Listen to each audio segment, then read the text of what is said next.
In the world we live in, eco-friendly is becoming the new trend, and that's largely out of necessity.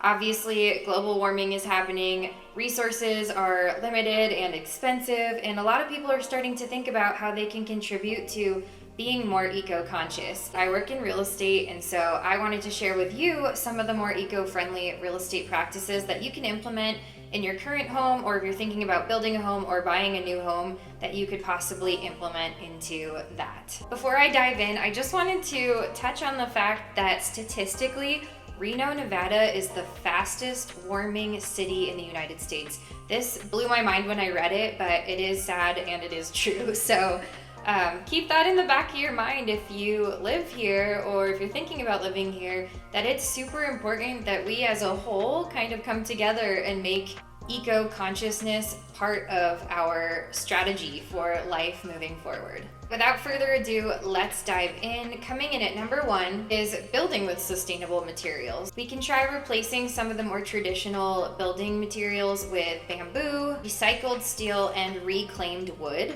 Instead of buying all new stuff, this is going to help reduce our carbon footprint overall. Number 2, if you're thinking about building something new, it would be a good idea to try to incorporate some more energy efficient design features into the home. This is also going to help your own wallet because you'll be more off the grid, so to speak, and using more renewable sources of energy. Some of these features may include homes that get a lot of passive solar for heat, more efficient HVAC systems, and of course LED lighting. In addition to the design, you can also think about using more renewable energy sources. This could include solar panels or wind turbines, anything that doesn't involve relying on something that's not renewable. Another thing you could consider is water conservation. You could invest in some low flow toilets for your home, find ways to catch rainwater. Also, one of the biggest things you can do is to think about your landscaping. Everyone loves having the green lawn in front, but it's not really efficient when it comes to water. You could replace that with turf, and I know everyone thinks, ooh, turf, but just trust me, if you go online, you can see that there are some really convincing models of turf out there now that are available. We've come a long way from that mini golf putt green that everyone just used to roll out. It doesn't look like that anymore. You can get some stuff that actually looks like real grass. You could also consider an alternative like xeriscaping, or putting something in the yard that's actually going to yield food or a resource in and of itself, if you're not going to go the low water route. That brings me to my next point, which is sustainable landscaping. I'm not really talking about growing your own food here. I mean, the homesteading dream sounds nice.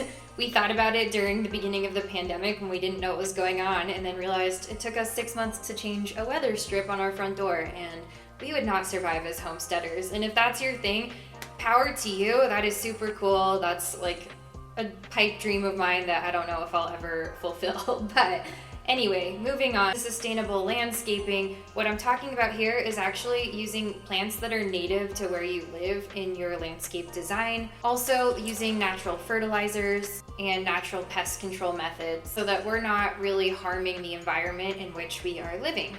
Another great thing you could add to your existing home or include in the design of your new home is smart technology. This will actually help you track your energy usage, and when you have the knowledge of how you're using it, you can then make improvements, right? This will overall help reduce your carbon footprint and help you reduce your waste. Another really cool idea is green roofing. That would be really challenging, I think, in our area just because we have such severe winters sometimes. But if you live in a place where the weather's pretty consistent and pretty consistently nice, you could consider green roofing. This is a method of putting green vegetation on your roof that's going to help keep the home and the building cooler. It's also gonna lessen the urban heat island effect and help you provide additional insulation. Another great way to implement some eco building is by using recycled materials instead of brand new.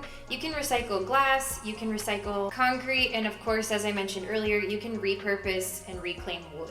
Energy efficient appliances are another great thing to keep in mind for this. Energy Star certified appliances are going to actually help you cut down on your utility bills and overall consumption.